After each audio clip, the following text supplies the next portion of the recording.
Okay, so I'm not sure where to start a camper reveal, but we're going to start in the kitchen. Okay, so now we've got the cabinets. Right now we just have some aluminum cabinets here by Cabela's. They're just pop-up cabinets, and I just have them bungee corded down to the ground, or to the subfloor here. It seems to be working out pretty good. Doesn't matter if they get wet just a little bit. You know, the fact is they're all aluminum. They seem to be holding up pretty well, but they are temporary. Eventually what we'll put here is a 2.5 foot deep butcher block countertop that'll go along the whole side, driver's side here. We'll get rid of all this pop-up furniture, and we'll put in some stainless steel or some type of aluminum cabinets down here below. And also up here at the top, our plan is to put some cabinets all along both sides of the camper, this side as well as this side, in order to be able to put more storage in here.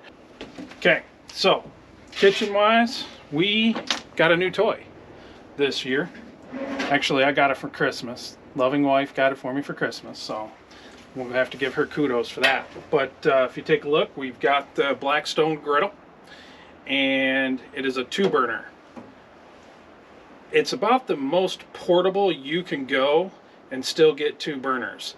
The 1 burner, to me, if you cook on one side of it, the other side there's a lot of cold spots. You take the 2 burner, comes in the 22 inch, it's only about 5 inches bigger. You get a lot of extra space, but you get an extra burner, and with that extra burner, the whole entire Blackstone stays warm. And you can put one side cooler and one side warmer, so you definitely need to have the 2. Great portable, and we do a lot of cooking on this. We're starting to love it. I still got a little bit of learning to do, but I think I'll get this down because I'm enjoying it. So we do have plans to get a 12-volt fridge. That way we can stay off grid a little bit longer without needing some juice. So we'll eventually switch this out with a pull-out tray that'll come with our 12-volt fridge. Pull it out, and yeah, we'll probably get one of the ones that you can have some freezer space as well as the refrigerator, because we like ice. We just like ice. Like cold drinks. Yes, we do. Okay, so if you follow our channel, you know we like to cook in a Dutch oven. We were actually out here a couple weeks ago. We posted a video, so if you haven't seen it, where we hiked in about 4 miles and cooked some chicken and dumplings. And yes, it was snowing outside. So if you're interested in watching a video like that, people suffer and cook, watch that video. But anyways, we love our Dutch oven. We don't bring all of our cast iron with us each time we go because we don't need it. We only bring the cast iron piece that we're actually going to be doing the cooking in, whether it be a Dutch oven, a frying pan, a baking loaf, whatever, cookie sheet, pizza pan, and we're going to be trying out some new ideas. So if you're interested in following us and taking a look at some cooking ideas that haven't been used before, we're going to venture outside the box, and we're going to show you guys how to, well, we're going to try to figure it out on our own too, because it hasn't been done yet. But I got some really cool ideas. I'm not going to give it all away just now, but we are going to be doing some unique cooking out in the woods, folks. So if you're interested in things like that, subscribe to our channel. Okay, we do have a lot of work left that we want to do, and a lot of enhancements. This camper project has been in the works for about 1.5 years. This is not going to be a camper building channel, at least not right now. This camper costs a lot of money to build, so you know, you got to replenish the bank account and then do a couple things. So we'll probably do about 1 or 2 upgrades about every month or every other month. Right now I think we're sitting about 7 feet high, or a little bit higher than 7 foot, so we've got a lot of height in the camper here to work with. We could even put kayaks up above us here if we want to at some point in time, but as you can tell, we still have a lot of work here left to do before we get that far. We still got to put our walls in out here. I'm not sure if we're gonna actually insulate this just like we insulated the inside, because I don't know if we'll ever truly air condition and heat this area back here. We don't seem to be using it for that. We seem to 99.9% of the time when we're out camping, we have it fully open like this. The only time that I think we put the canvas tarps up on the sides and the back are going to be when we're getting some heavy rainfall. Light rainfall, we don't even really worry about it. But if we get heavy rainfall, we don't want all our stuff to get wet, even though it's all just about waterproof with the exception of a couple things like our computer.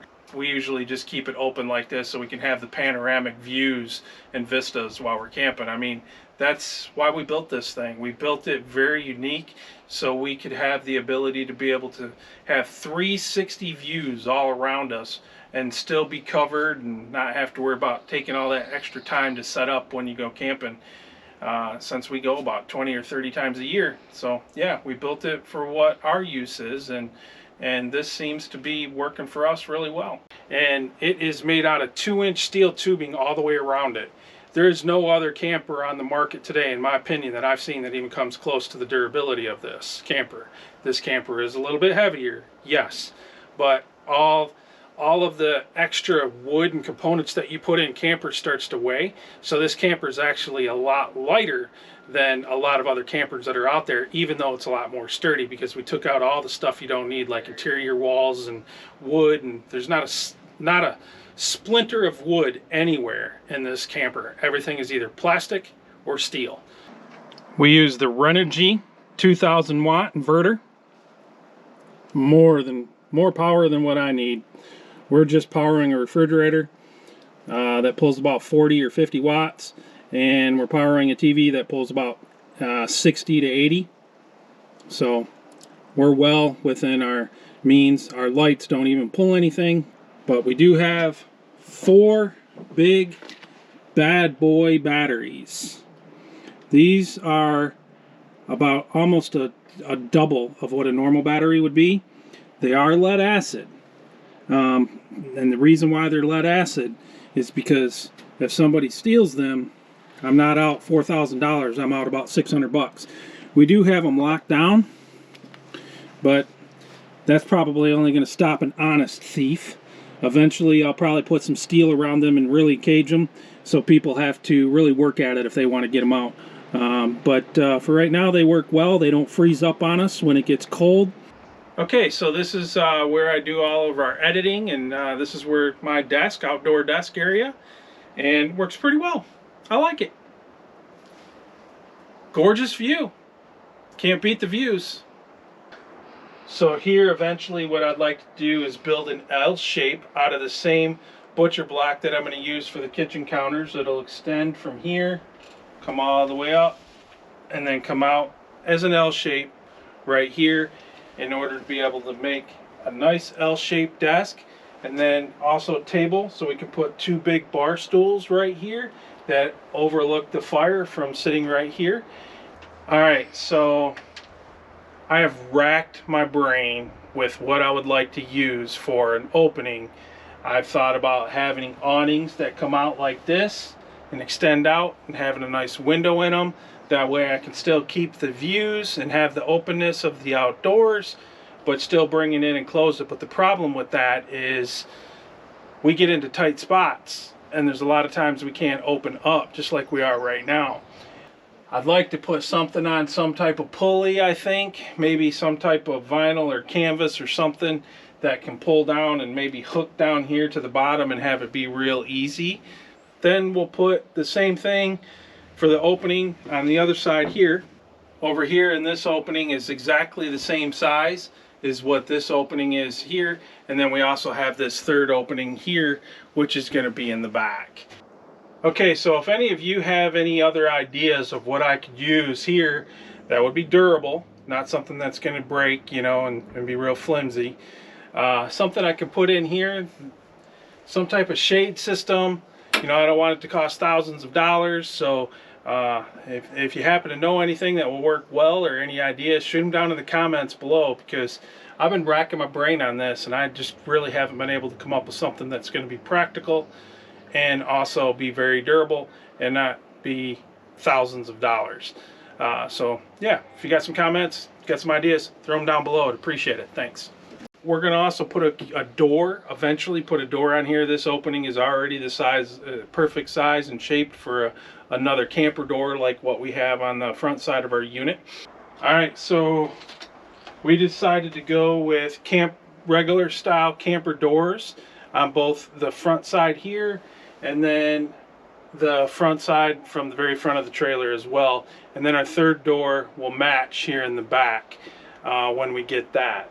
But these are the camper style doors where you can easily have a screen door shut. We could push this one all the way up flat against the wall over there, and then we could keep it open if we want to have the screen there. And then we also have that pass-through window. If I need to throw Tina a snack or a drink, it's pretty easy to do. So this is our sleeping quarters here. Tina gets the outside of the bed. Her backpack, she keeps her bag there.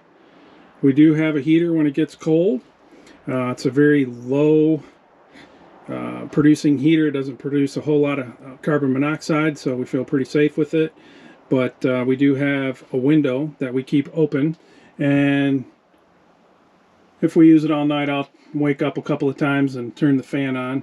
But we do have a carbon monoxide detector in here, over there, and we leave that on, and I've never seen it get above 0. So either the carbon monoxide detector is broken or it's 0.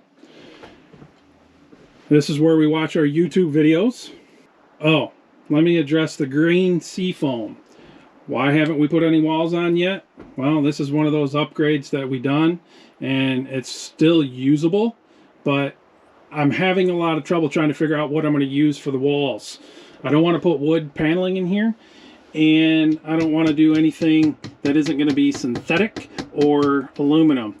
I do want to do aluminum. I would do it, but it costs a lot of money. So I think we're going to wait until we have the funds in order to be able to do it right.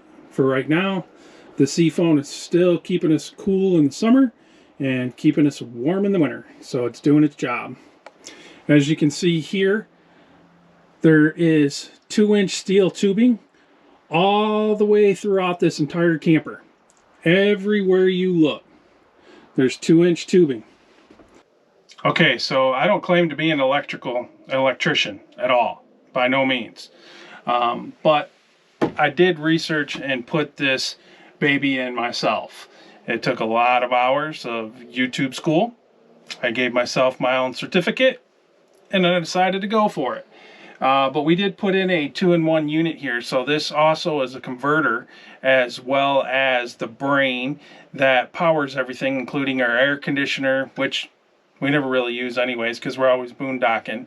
But this does power everything in the camper. That's 12 volt, and it also has the charger that charges our 4 battery bank, which we showed you earlier, and it also is a smart charger, so it cuts the power back when the batteries are close to getting full, so it doesn't overcharge them at the end there. But eventually, I think Lippert makes these, but we'd like to get a drop door that we could use as a deck. You can send, I think, Lippert your dimensions of the door you want. I'm sure it's going to cost, quite a penny, so pretty penny. So I doubt we'll get that anytime soon, but here maybe in the next year or two we might get a drop down door and have a nice deck area back here and then close the back off. Okay, so we're not really finished with the aluminum on the outsides. As you can tell over the wheels here, I still have a lot of trim I have to put up. I do want to get some bigger tires. I'd like to get some KO2s for this, but that entails upgrading the rims, and so now we're looking at $3,000 to get a bunch of tires and rims for it. So, but I do highly recommend that if you've got those China bombs, you need to get rid of them. Here, I'll show you a clip of what it's like to change a tire on the side of the road. Check this out. So we were on our way to our favorite local campground, and we had the dreaded tire blowout. Yep, just disintegrated the tire. Luckily, we were only going about 45 miles an hour, so, the other tire picked up the slack. Not too big of a deal. We'll just have to change it here. It'll cause us a delay, but I think we'll be all right. Okay, yeah. You don't want that to happen to you, so make sure that you get rid of those. I know that these Goodyear endurance tires are hard to find, but do what you can to try to find them, because get rid of those China bombs if you got them on your camper, because They're called China bombs for a reason. Okay, so I wanted a flush mount window, so we put a flush mount window in. I don't know that I would go with this type of style. I don't like the way that the window opens on the inside. It leaves this stick here sticking out about 3-4 inches, and it's constantly in the way of our heads when we're watching TV. So I got to come up with a new system for this window, but if I were to had to do it over again, I would definitely get a slider window for and I do have a cutout on the other side of the camper that we can put another window in and the interior part should we choose to. Okay, so this camper didn't always look like this. This camper's went through quite a few stages over the years, and we actually took it from the state of North Carolina all the way up to the UP in Michigan, about as far as you could go before you get to Canada. And that was before there were any walls built on this. I'm going to show you a clip here in a second, and promise not to laugh too hard when you see this, but we put two 10-foot gazebos on top of this camper. Check this out, folks. Yeah, what you're seeing right here is a fold down that we had on the front. Folds down a steel frame, and on the side it would fold down on the side, and then we would have jacks that would go up and that would hold these platforms up, and it made it big enough for us to be able to put a 10 by 10-foot gazebo, not one but two of them, on this 18-foot camper. And it was cool, let me tell you. It took about 2 hours to set up when you got to camp, but the turnout of it was really cool. I even had a king-size bed. So this camper has been through quite a bit over the course of the last 5 years. It's been a work in progress. We started with, just a flatbed trailer, and we stripped that flatbed trailer down, put more steel all around it. It was a brand new flatbed trailer that we bought. So I can see in the comments already, why do you have a door on the front of your camper? Secondary egress. I don't want to have to climb out a window should I need to. There's no wood in this camper anywhere, so I doubt it would go up in flames. But it, definitely could catch on fire. So put a second exit here. Plus, this is where the front used to fold down, and I still have that piece. So we could put the steel frame back on the front here, and we can turn it into a deck out on the front of our camper should we need to. Haven't found a need for that yet, but maybe I'll put it on there one day in the future and bring it back. A lot of people will ask me, Jay, what is that? Because they can't even really figure out what it is. Each time we go camping, people come up to us and they just have to look in here. I don't know if they're just being nice when they tell me it's the coolest thing that they've seen or what, but we have had a lot of people ask us if it's a food truck. So I don't know, maybe it kind of does look like a food truck a little bit. But the reason why we built a camper like this, I wanted to have a camper that actually is open. Okay, so you ask, why can't I find a layout when there's about 9,000 layouts out there? Well, here's the reason for that. We wanted the back end of our camper completely open. We wanted it covered in case it rained. We wanted it open so we could actually have a 360 view from all sides from the back of our camper. And there's no other camper out there that can do that. Well, then you say, well, why don't you go ahead and get a outdoor kitchen? Well, we could have an outdoor kitchen, but then you're going to have to constantly be going in and out of the camper and cook outside. We like that. I enjoy cooking outside. I just don't like moving everything from inside outside all the time. I'm a little claustrophobic, not going to lie. Can I live in a tiny space? Sure. Do I want to? No. I feel like when I'm inside my camper, I feel like it's open all around me, and I don't feel like I'm outside, but yet I'm still indoors. Well, sort of indoors. I have a roof over my head. So I wanted a camper that was very specific. I wanted something I could use almost like a toy hauler. Throw our kayaks in the back of it, throw our canoe in the back of it, throw our bikes in the back of it. But I also wanted something that was covered. I wanted something that still let me feel like I was outdoors. I wanted something where all my conveniences were right next to us. I wanted something that was built specifically for hiking. As you can tell, we can hang up anything all around it anywhere we want. So it's very convenient for what we use it for. It's a little wider than what I probably would do it over again. I'd probably go 6 inches narrower because there's a lot of roads out there that are very frustrating to drive down. They're doable, but they're just frustrating. You got to have complete conscious of where you're going. I never had any trouble with it in a campground. I'm sure I will one day. But right now it's only about 18 feet long, so it's not a very long camper. It's just very tall. We have a lot of capability to build inside this camper, and we're going to be building all kinds of interior projects with the camper over the course of the next year to 2 years. Take a look at our campfire sign. We mean that. If you see us in your campground near you, stop by. We'll toast a marshmallow together. All right, so that was our camper. I hope you enjoyed the video. I invite you guys to either subscribe or hit the notification bell or like the video if you enjoyed it. I'm not really sure if I did a good job or not, and I won't know that unless you guys leave a like on the video. So if you liked it, hit the like button for me. That'll help me out. If your type of thing is to see the outdoors and you want to see some cool scenery, subscribe to our channel. We'll try to give you a little bit of entertainment and some epic footage. So please come back to see us. Until then, have a good one. Thank you for watching.